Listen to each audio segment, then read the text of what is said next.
Thanks for joining us on Tandem Radio for a very special segment, By Design, focused on helping you understand how God designed you so that you may be healthy and productive in fulfilling God's purposes in your life for many years to come.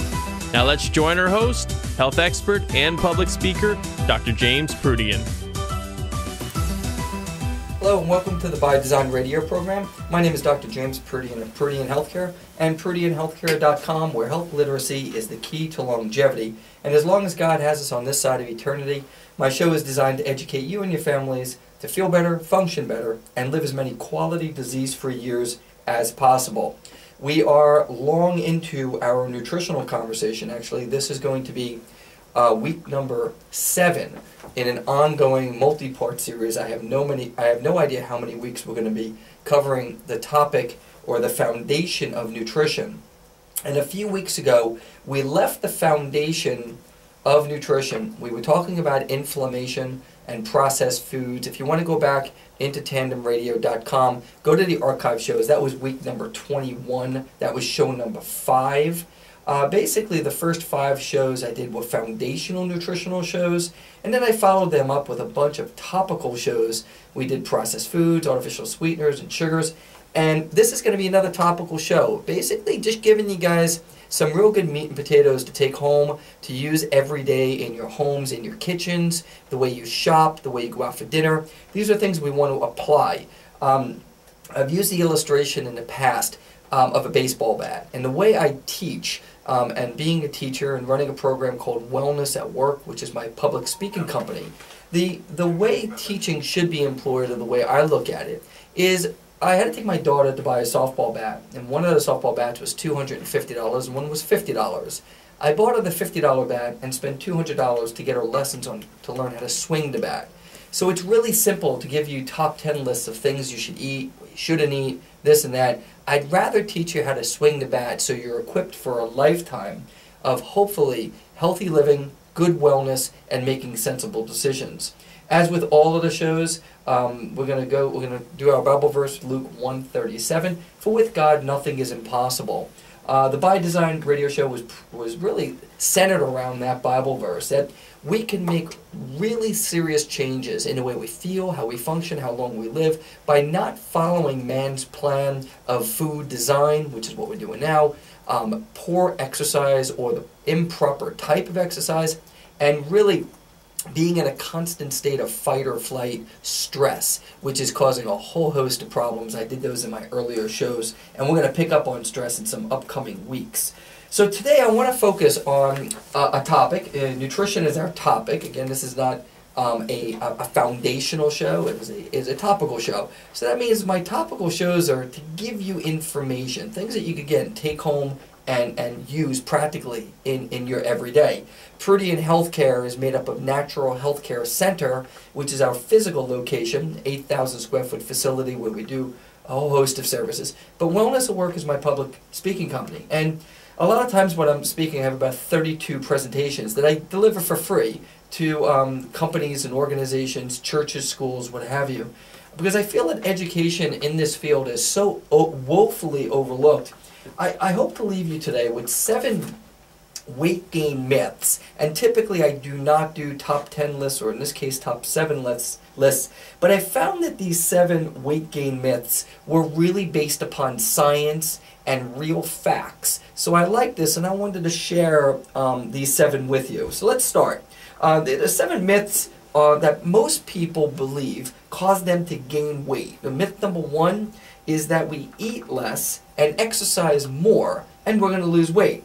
So basically what the thinking there is, if we restrict calories, we're going to basically prevent starvation. Your body believes that if we restrict calories, it believes it's going into starvation. And we are equipped, God designed us, we are equipped inside of us to go into that starvation mode.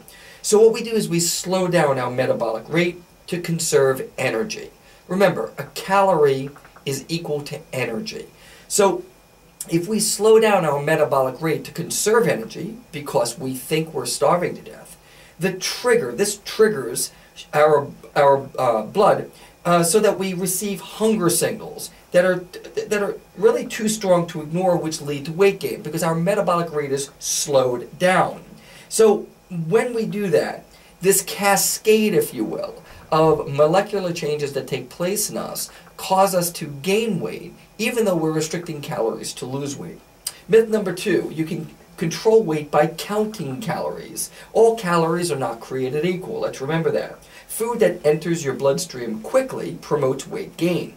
Food that enters your bloodstream slowly promotes weight loss. So for example, we just came out of a couple of weeks of me beating up sugar, and particularly sugar that's found in soda, which is high fructose corn syrup. So for example, the sugar from soda enters our bloodstream very rapidly.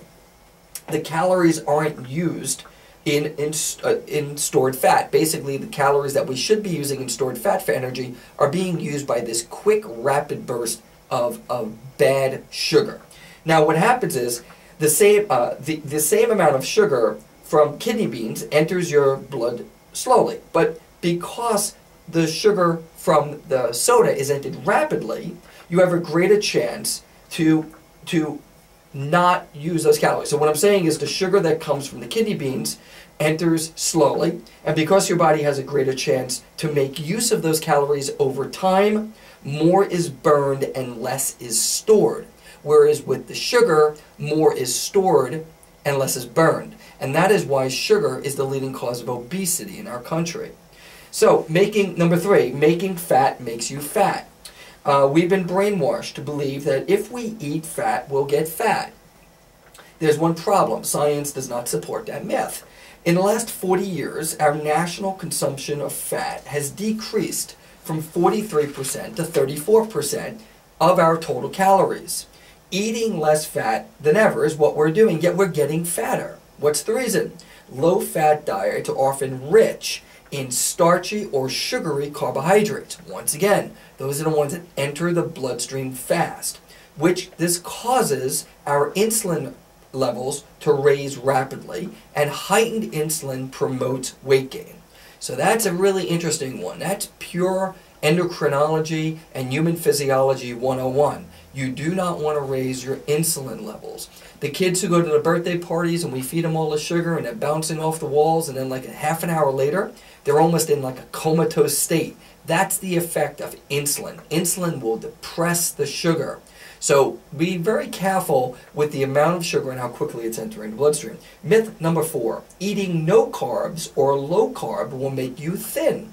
Carbohydrates are actually the single most important food in your diet for long-term health. As with calories and fats, there are different types of carbs that interact with your genes, leading to remarkable difference in the effect. For instance, human beings have basically been created to metabolize with the highly processed and refined carbohydrates we eat that contribute to the major diseases. So our bodies were not designed this way.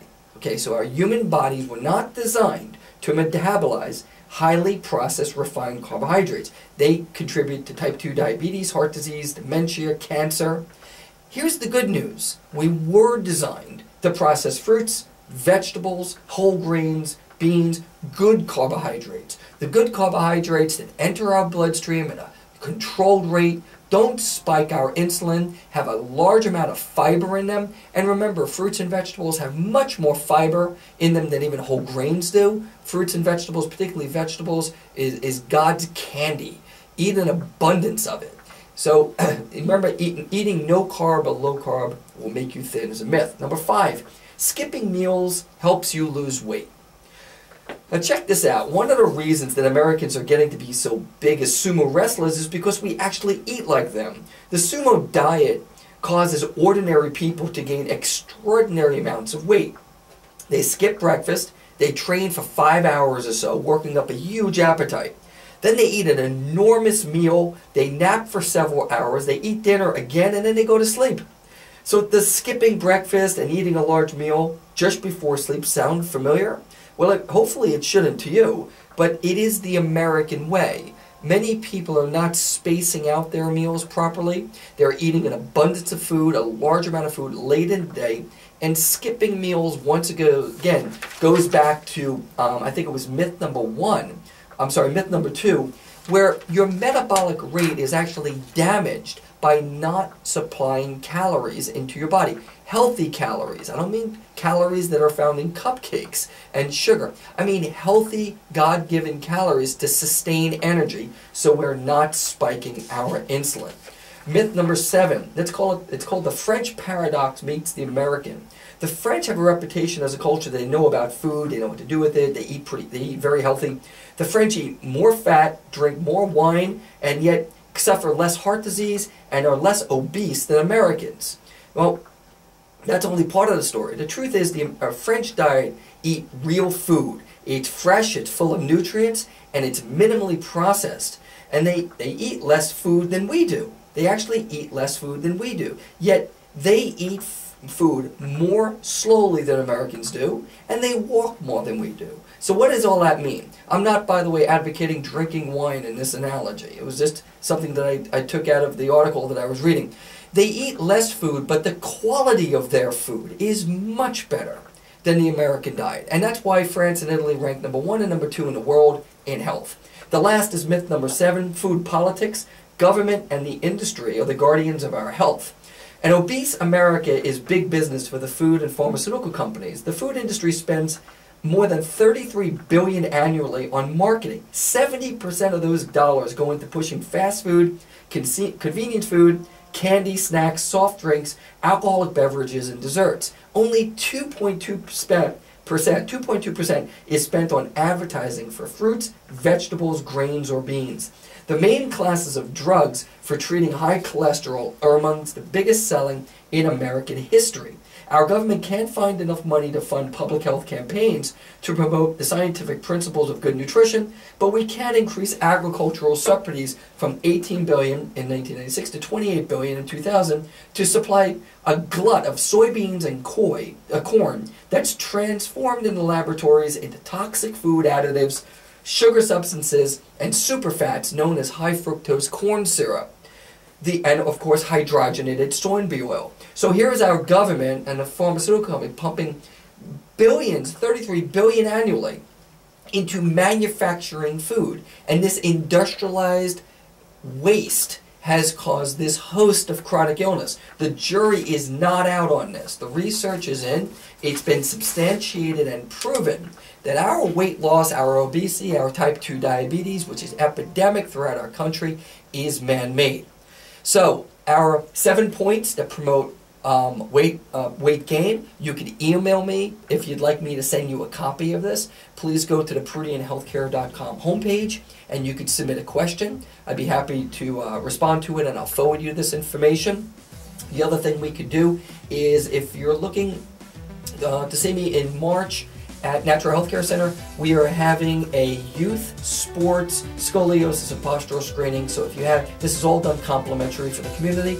So if you'd like to bring anyone under the age of 18 down, we'll be happy to screen them.